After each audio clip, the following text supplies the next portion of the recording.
পুরো এপিসোড দেখতে জি5 অ্যাপ এখনই ডাউনলোড করুন। পদার্থের দল একদম। শৈলমা, আমরা বুঝতে পারছি না আপনি ঠিক কি চাইছেন। আরে বাবা, এই সমস্ত রং, এইসব পোশাক পরে কেউ ভোটের প্রচারে যায় নাকি কখনো? আলাদা পোশাক হয়, যাকে বলে নির্বাচনী প্রচারের পোশাক। বুঝতে পেরেছো? আমি যা যা বলছি ভালো করে শুনে সেই সমস্ত জোগাড় করে নিয়ে এসো।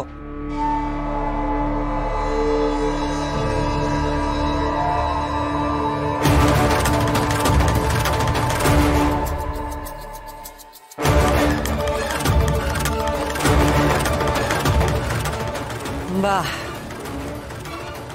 বেশ বেশ। এই পোশাকেই আমি আমার ভোটের প্রচারে বেরোবো।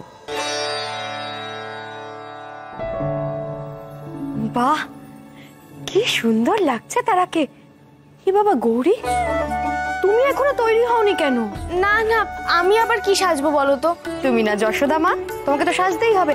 যাও না মা, সেজে এসো। তুমি না এলে যে আমাদের প্রোগ্রামে শুরু হবে না বৌদি। হ্যাঁ, তুমি তাড়াতাড়ি যাও, আমরা সবাই এখানে আছি, যাও। আচ্ছা, যাচ্ছি। আরে অনুষ্ঠান শুরু হয়নি তো? না, শুরু হয়নি। তাহলে আমি ঠিক সময় চলে এসেছি। ব্যাস, দেবু এসে গেছে। দেবু ছাড়া না কোনো অনুষ্ঠান জমেই না। একদম, এটা সত্যি কথা। ঠিক কথা বলেছো মা। কিন্তু দেখো, দাদা ভাইটাই আজকে দিনে হসপিটালে চলে যাবে। আরে তোর দাদা ভাই তো বেরসিক, আমি কি আর ওর মতন বেরসিক নাকি? বাড়িতে কোনো পুজো আচ্ছা হলে, অনুষ্ঠান হলেই শুধু হসপিটাল হসপিটাল হসপিটাল। আমি এসে গেছি তো, এবার আমরা সবাই মিলে এনজয় করব।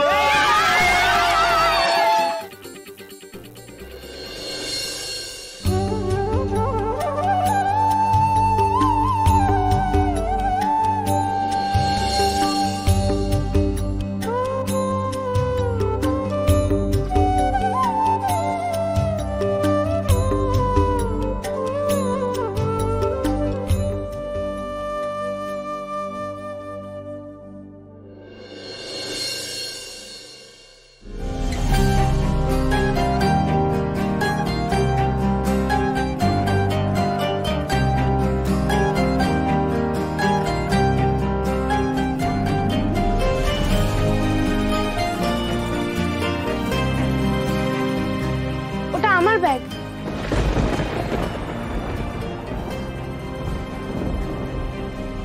আমার ব্যাগ নিয়ে কোথায় যাচ্ছ? দাঁড়াও, তোমার ব্যাগটা দিচ্ছি। আজ হসপিটালে সেরকম কোনো চাপ নেই, কোনো ওটিও নেই।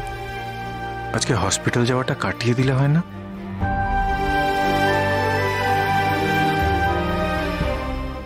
আমি জানি আজ বাড়িতে পুজো, তোমার এসব ভালো লাগে না। আর এখন তো আমাকেও ভালো লাগে না। বাড়ি থেকে পালাতে পারলে বাঁচো।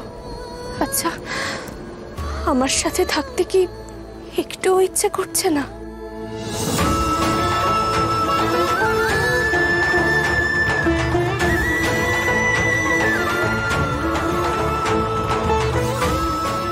আমি তো তোমায় ছেড়ে কোথাও যেতে চাই না গৌরী।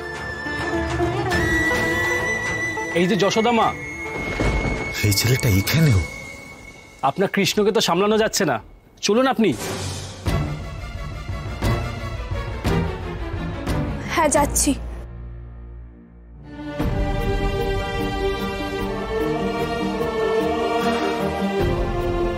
দেখো গৌরী, এসব পুজো অনুষ্ঠান ঠাকুর এসব নিয়ে তো আমার থাকলে চলবে না। আমার হসপিটাল আছে, এসব তোমার কাজ, তুমি এসব নিয়ে থাকো। ডাক্তারবাবু,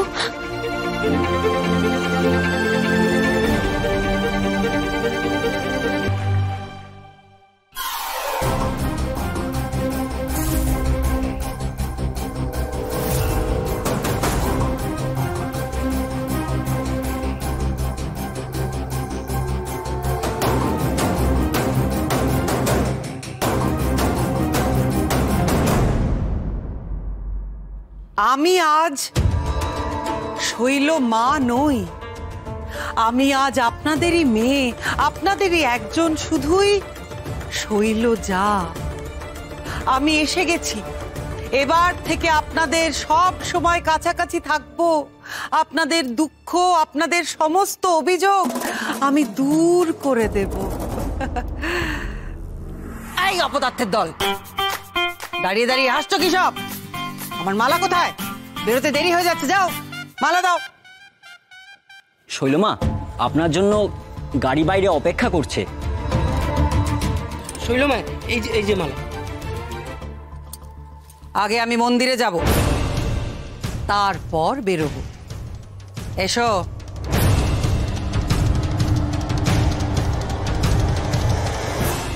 মনে হচ্ছে হয়ে গেছে। হ্যাঁ হয়ে গেছে।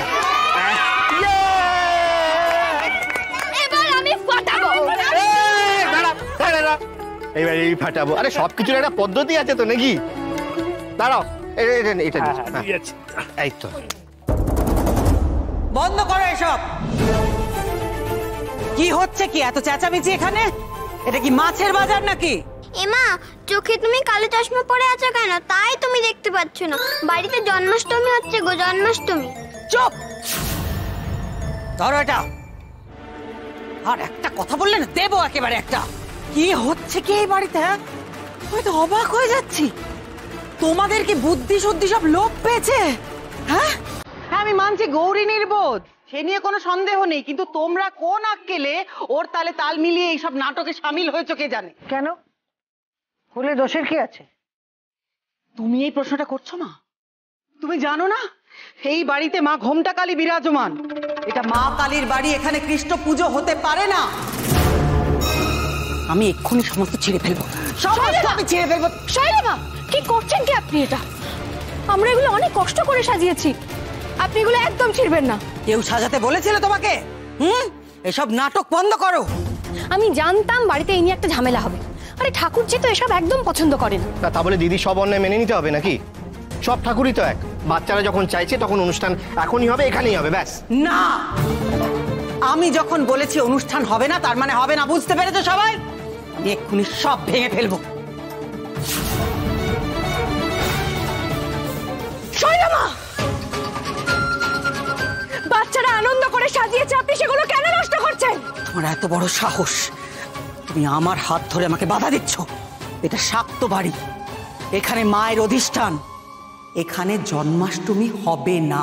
যেখানে এক ঈশ্বরের আরাধনা হয় সেখানে অন্য কোনো দেবতার পুজো হতে পারে না, এটা কোথায় লেখা আছে শৈলমা? দেবতাদের মধ্যে কোনো বিভেদ নেই শৈলমা, আর আমরা এই শৈব শাক্ত বৈষ্ণব আলাদা আলাদা করে দেবতাদের ভাগাভাগি করে নিচ্ছি। ভক্তি রসে কোনো বিভেদ থাকতে পারে না শৈলমা। ভক্তের ভক্তি প্রকাশের জন্য আমরা ভিন্ন রূপে পুজো করি মাত্র। শ্রীরামকৃষ্ণ তো বলেছেন, যত মত তত পথ। থামো, শাস্ত্র নিয়ে আমাকে বেশি জ্ঞান দিতে এসো না, বুঝেছো?